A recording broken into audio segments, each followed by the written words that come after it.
So, quick video explaining how the league is going to work this year. This year, we're playing best ball. That is a different way of playing fantasy football than most people play. In a normal league, you have players. You have to pick who you want to start and who you want to bench.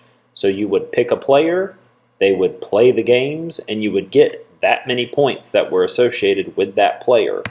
We are in best ball. That means you're just going to have a lineup, the players are going to play, and it's going to automatically put in your lineup who did the best. So it'll say, oh, this guy got 14, the other one's got 10 and 12. Automatically will start the guy who got 14.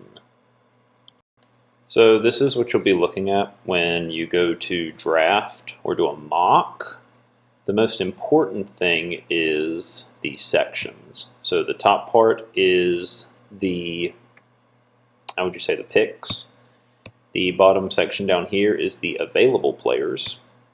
And over here to the side is the people you've picked or your roster.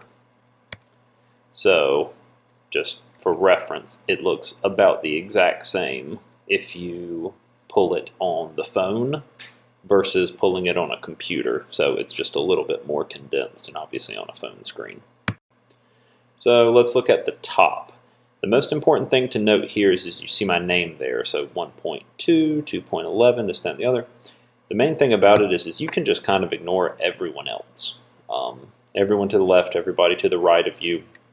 You can ignore them. Those are players you can't pick. They're not going to be on your team, so you can just kind of let them go. If you look at it, though, the way that it goes is it's going to go this way. You know, see round 1.1, 1.2, 1.3. It's going to go this way, and then it's going to snake. So then it's going to go this way to the left, back to the right, back to the left, back to the right, back to the left, all the way through until we all have our teams. So this is the available players section. We'll go through a couple places. So down here is the players. You can see their name, their position, and their team. So Jamar Chase, wide receiver for Cincinnati.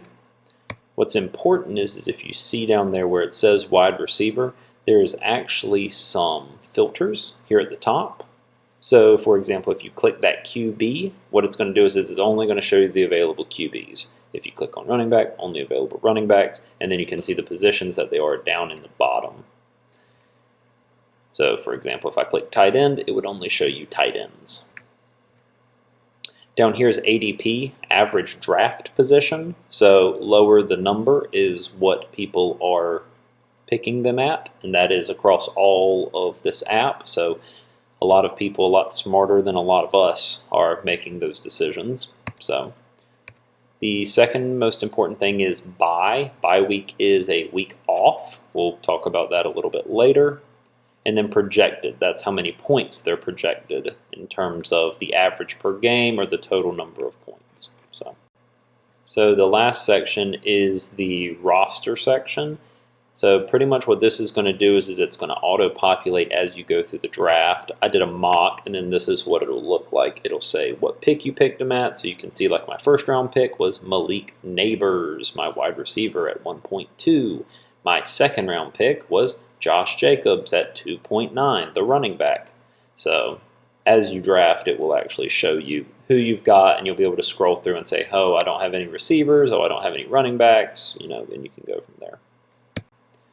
Bye weeks. This is kind of important, but we've kind of made it easy. So this above me is a list of teams that are on their bye weeks and what weeks that is. A bye week is a week off. The team does not play. So say, for example, that you have two quarterbacks, Drake May and Bryce Young. Drake May and Bryce Young play for the New England Patriots and the Carolina Panthers. So on week 14, if you don't have at least one other quarterback, you're out of luck. You don't have a quarterback that week. Made it super easy for you. While you're drafting, it'll show your bye weeks, and it'll say, hey, bye week 10, bye week 6, bye week 5. So just make sure that you don't load up and get all your people on the same bye week. And there it is again on your roster page, so you can see it while you're drafting as well as your roster to make those decisions. Yep, and everybody knows Saturday, August 23rd. Hannah has already told me what she's probably going to cook, and I'm excited. And yeah, I will see y'all in 2 weeks from tomorrow. Goodbye. Ooh, I forgot to put that. Bye-bye.